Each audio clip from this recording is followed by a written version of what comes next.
Sahamadani TV, mutiara Islam, menyinari jiwa, mengajarkan hikmah dengan kalam Allah.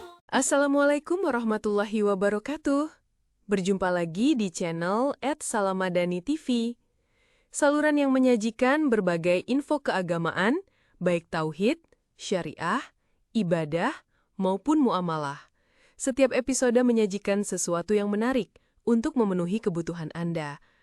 Channel ini diproduksi oleh Strategic Communication Center, SCC, Fakultas Ilmu Komunikasi Universitas Islam Bandung, Fikom Unisba. Terima kasih atas dukungan Anda dan selamat menikmati, semoga bermanfaat. Wassalamualaikum warahmatullahi wabarakatuh.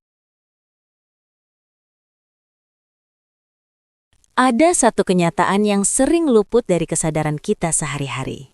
Tuhan memberi manusia mata untuk melihat, tetapi justru dari mata itu, manusia kerap terperangkap dalam jebakan penilaian.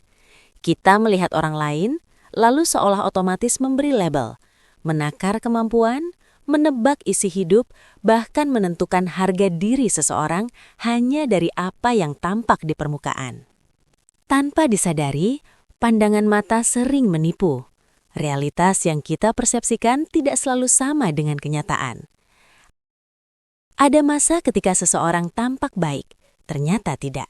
Di situasi lain, seseorang terlihat buruk, ternyata justru sebaliknya.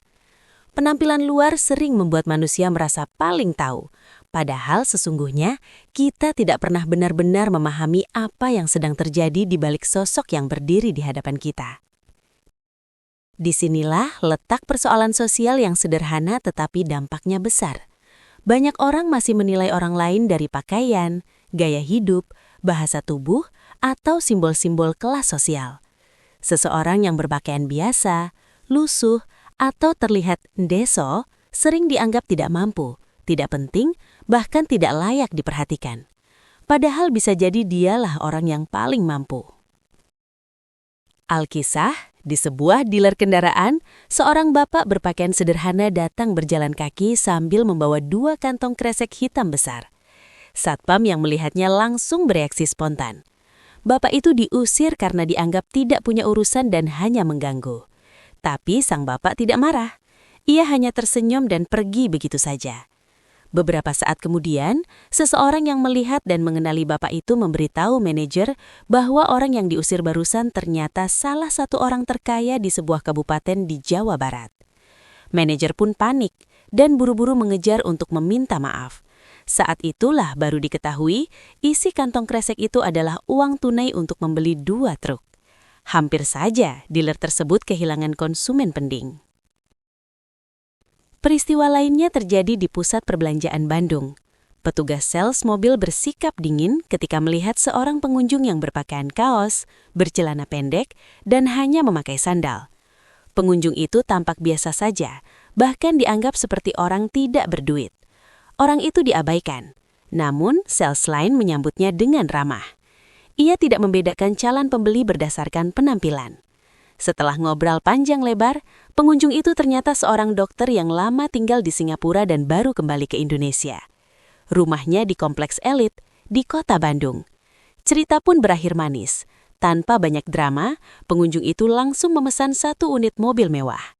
Sales yang tadi mengabaikan konsumen hanya bisa bengong melihat kawannya berhasil menjual unit kendaraan.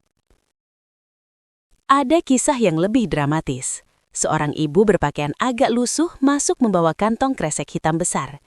Ia menanyakan berlian yang harganya ratusan juta.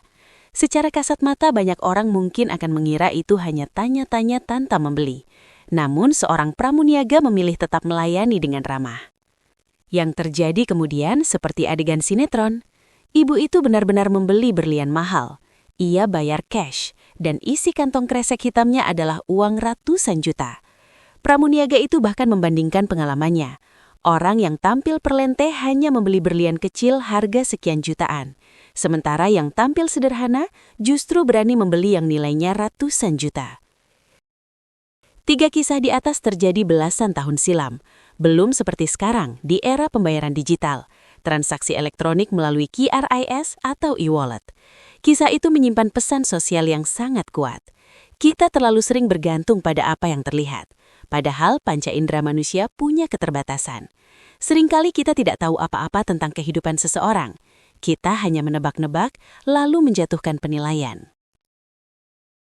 Di tengah masyarakat yang semakin memuji citra, tampilan, dan kemasan, pesan "Don't judge a book by its cover" menjadi makin relevan. Jangan bedakan orang dari apa yang dikenakannya. Boleh jadi orang yang kita anggap biasa saja justru memiliki keluarbiasaan. Nilai manusia memang tidak pernah bisa diukur dari apa yang tampak di permukaan. Seperti drama China yang sering kita tonton di layar media sosial, tampaknya siapapun perlu berhati-hati dalam memberikan penilaian dan bersikap pada orang lain. Boleh jadi orang yang kita remehkan adalah seorang CEO. Anekdotnya dia adalah pewaris ke-9 keluarga Sanjaya. Atau mungkin karyawan kita di kantor adalah CEO yang menyamar.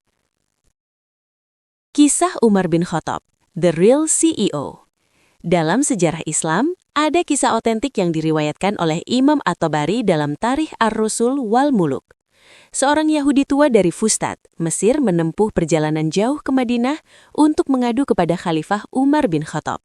Gubuk reat-reatnya, satu-satunya tempat tinggalnya hendak digusur paksa oleh Gubernur Amr bin As demi pembangunan masjid atau istana di lahan tersebut. Dalam bayangannya, Khalifah pasti duduk di istana megah dikelilingi pengawal bersenjata. Namun kenyataan mengejutkan. Ia menemukan rumah Umar yang reot, tak lebih baik dari gubuknya sendiri. Di pelataran rumah sederhana itu, Umar sedang istirahat di bawah pohon kurma, beralaskan tanah, tanpa pengawalan mewah seperti rakyat biasa. Yahudi itu bertanya, "Di mana istana Umar bin Khattab?" Umar menjawab sambil berdiri, "Ini rumahnya. Istananya di atas lumpur dan jerami. Pakaian kebesarannya takwa. Pengawalnya fakir miskin dan janda yatim." Yahudi itu terbengong-bengong seolah tak percaya khalifah hidupnya begitu sederhana. Setelah mendengar pengaduan dengan tanpa memandang rendah Yahudi itu seorang miskin, Umar berkata, "Ambillah sepotong tulang unta di dekat pohon itu." Orang Yahudi itu mengambilnya, lalu Umar menggores garis lurus dengan pedangnya. Umar menyuruhnya membawa tulang bergaris itu kepada Amr. Yahudi itu tampaknya berpikir, jauh-jauh mengadu dari Mesir, namun pesan untuk gubernur hanya sepotong tulang saja. Singkat kisah, Amr terkejut melihat tulang dengan goresan pedang Umar.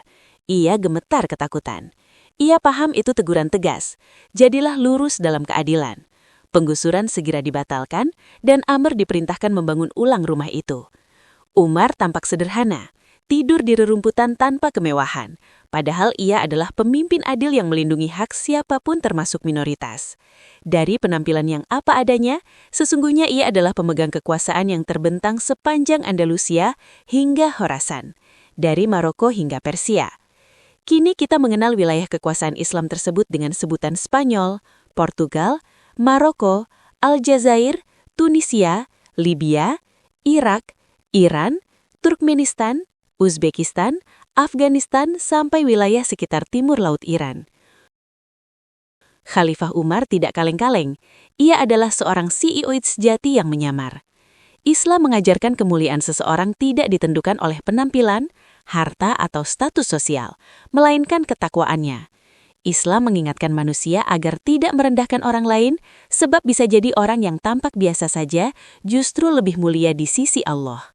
Karena itu, kehati-hatian dalam menilai orang adalah bagian dari adab, sementara menghormati sesama adalah bagian dari iman. Demikian episode kali ini. Jika konten ini menginspirasi Anda, tolong dukung channel yang jadi sahabat Anda ini. Terima kasih. Wassalamualaikum warahmatullahi wabarakatuh. Sahabat